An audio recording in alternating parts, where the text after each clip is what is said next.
Hello everybody, welcome to Awesome Rusty Bucket. Subscribe to the channel if you haven't already and drop a like on this video. I am trying to hit 100k subscribers on this, 80k subscribers on this channel by the end of the year, so your subscription would be much appreciated. Also drop a like, only takes 1 second, it makes a massive difference. Also, if you haven't checked it out yet, The Plight of the Robin, my most recent deep dive is out now. The deep dives are the videos that I put the most effort in. If you are not aware of that series, it is like A-S tier quality, especially by comparison to other stuff that I do, so go watch that if you haven't yet. That said, I'm going to talk about the Bulls-Nets game. I know once again I'm doing a recap that's just the Bulls game, but my life has been very hectic the last couple of months. So, just talking about this game, I also watched the SEC Championship today because I'm an Alabama fan, but I don't think most of you want to hear about that. So, the title of this video is going to be, what the fuck is wrong with James Harden? Well, it's going to be WTF, so it doesn't get demonetized. But James Harden shot 5 for 21 from the field today, 1 for 5 from the field, and 1 for 5 from 3, and 3 for 4 from the free throw line. So we only got 4 free throw attempts. Now, I will say to his credit, overall this was a positive game for James Harden as he got 14 assists with 0 turnovers. So I'm not going to sit here and act like James Harden had a nothing performance, because 14 assists to 0 turnovers is fucking wild. But absolutely nothing going for him scoring-wise, and as much as I want to credit the playmaking, and I do, if James Harden is not going to score the ball and do it and not scoring the ball while Kyrie is not there, and even Joe Harris is not there, then his value is significantly less, and he's not the caliber of player that we all think that he should be. I initially defended James Harden going into this year, or especially with the early struggles with him getting to the free throw line and stuff like that, essentially saying, hey, James Harden kind of just had a scoring dip last year anyways. He had a free throw attempt dip last year anyways, and really, by comparison, numbers are not all that different, even though the field goal percentage was initially bad. And while his numbers have gradually crept up to being similar to last year, the thing is, the situation's different, because James was doing that when a lot of the time Kyrie was on the floor, or it was Kyrie and KD. And to be a little bit fair, I will say that there was only a couple of games where it was all 3 of them, but especially with Kyrie not being there and you're expecting this team to dominate, you want James Harden to be averaging more than 21 points a game, and you want him to be doing it more efficiently than he's doing it, and he hasn't. So that is a problem, and in order for James Harden to be a top 5 player in the league, as he very much has the capability of being, those scoring numbers just simply need to be better. Now, people acting like James Harden's not a good NBA player now, ridiculous. He absolutely is, but 35 points and 9 assists per game on above average true shooting percentage, not quite the same. That said, not the only problem for the Brooklyn Nets overall. They kind of struggled from the field, although James Harden was probably the main contributor of that. They shot 41% from the field, but the reason that they were in this game, despite the fact that the Bulls shot 48% from the field, is that they took 111 shots by comparison to the Bulls' 86. That is such a, what's that, 27? 25? I'm bad at doing math on the spot. I'm gonna just do it real quick in the calculator app, because there's a reason I'm a YouTuber and not literally anything else. Okay, it's 25. The Nets got 25 more field goal attempts than the Chicago Bulls, and yet they still lost the game. So part of that was good Bulls defense. Part of that was James Harden just simply missing shots. Really, there's nobody else that had some crazy struggles other than Cam Thomas, who is a spark plug off of the bench, and I'm not going to give him too much shit because he's a rookie. And then also, Bruce Brown missed a lot of bunnies around the rim. Not too many, but he got relatively good contests. But he had a lot of shots around the rim that did not go. And he was 2 for 11 overall.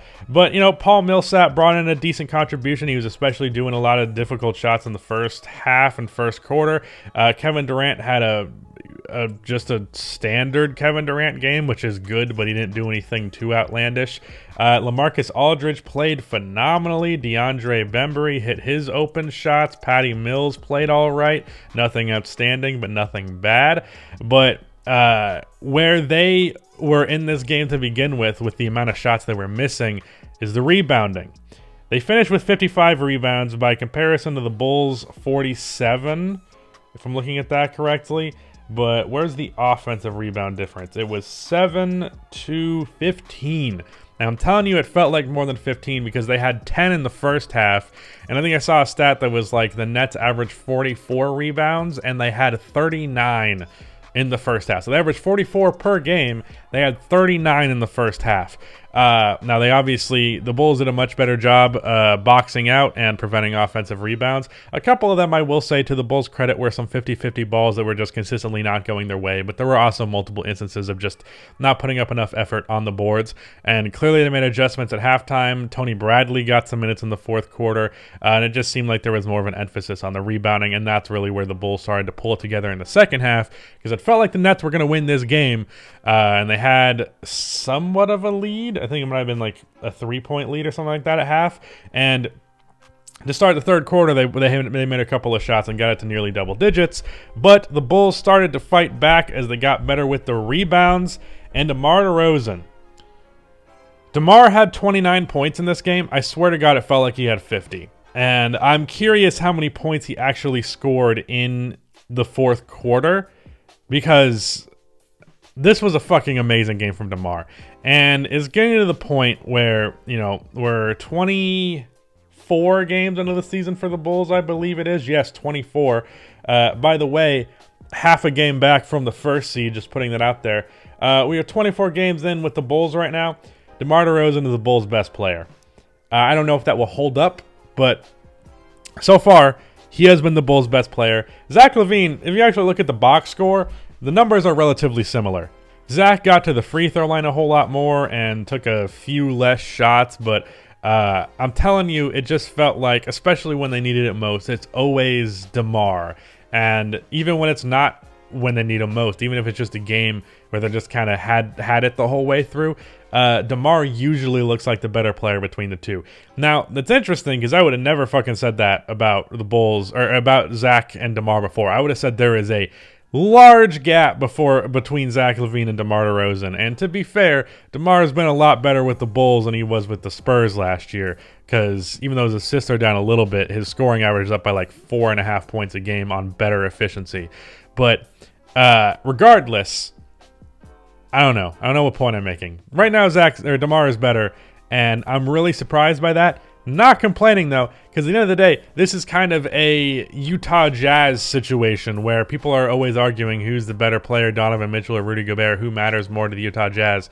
If you're a Jazz fan, you might get in that debate, but at the end of the day, you're not getting too mad because you're like, whatever, they're both on my team. What does it fucking matter? It really doesn't. It's like, sure, DeMar's probably the Bulls' best player. I don't really care as long as the Bulls are winning. I really care about Zach LaVine being good and care about him proving the haters wrong, which to me he has done by being even the second best player on what's about to be the first seed. I'm calling it now. They're going to be the first seed. But even if Zach kind of sucked this year, if they were still this good, I really don't give a fuck. Also, Vucevic. Called him being back the other day. He laid an egg. And not only was he 5 for 13, but he also had 5 rebounds, which, being that he's supposed to be this team's best rebounder by far and statistically has been this season, not a good performance from him. Other two guys I want to point out, Ayo Dosunmu and Derrick Jones Jr. Derrick Jones finally got some real minutes today because Alex Caruso and Javonte Green have been injured. He's phenomenal, and he needs to start at the 4. He's just what he brings to the table with his not only his rebounding and his defense, it's that he's such a good finisher. And it's like, sure, he can't really space the floor, but by comparison to Javonte Green, Javonte's smaller and less capable defensively because of that lack of height and length. And then he is also a bad three-point shooter, but he's not a good finisher. So it's like he just brings nothing to the table in terms of his scoring. Unless he's dunking, his actual layups and stuff in the paint, I don't know what the percentages are, but at least the eye test tells me Javonte is a very meh paint finisher. Meanwhile, Derrick Jones Jr., in the half-court offense especially, gets a lot of opportunities at the rim and he capitalizes on them. And then Ayo Dosunmu, 11 points, 2 blocks. One of those blocks fucking monster out of nowhere, chase down, jumping over people, block. 5 for 6 from the field. Had a very nice move where he went behind the back in transition for the layup and lost his defender. Ayo is fantastic, and honestly, he's been so good that I don't know if Kobe White really has a place on this team. Feels bad to kind of talk about that right now that Kobe is out with health and safety protocols, but Ayo is kind of better. And even though I was hoping that Kobe would have a real contribution, and as somebody who's been a Kobe hater, I went out of my way and said, hey, I think he could be good on this team. Ayo's just been better in those minutes, and it's like, how much opportunity are we giving Kobe when we already have Ayo, who's great? So with that said, I guess I didn't really further elaborate on the James Harden thing. I saw an interesting point about James Harden. It's one that I'm going to entertain, and I think might be one of the biggest reasons, on top of the fact that he's clearly not in the best shape in the world, but he's also been good when not in the... He's also been way better while in bad shape, so that's not necessarily an excuse by comparison to what we're used to with Harden. But the thing is, James...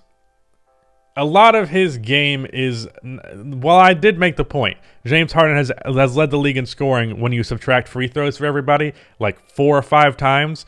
Like, that's just how much he shoots, and he's still efficient, so who cares? The point is, Harden doesn't need free throws to score. However, I think what was a good point that I saw was that the way that he manipulates the defense has always been so heavily based around his ability to draw fouls that now that that's less of a threat, teams can defend him straight up a lot more than they used to.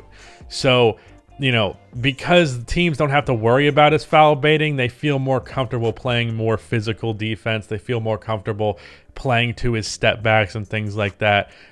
So I think that's a valid point. That said, James Harden is fully capable of still being a superstar player without that being his game, in my opinion. That said, I do think there is some validity in the argument that the foul baiting not being a thing, it's more than just simply not getting the free throws. It's also how it affects the way that he gets his shots off and manipulates the defense. But yeah, don't have much else to say about this game. Some talk about the Brooklyn Nets. The Bulls are about to be the first seed. I fucking love being a Bulls fan right now. It's really good. DeMar DeRozan, words cannot describe how great he's been. I'm just so happy. I'm just very, very happy with this team. It brings me a lot of joy. Not good for my brand, but good for my mental health. So, yeah, that is it. Goodbye.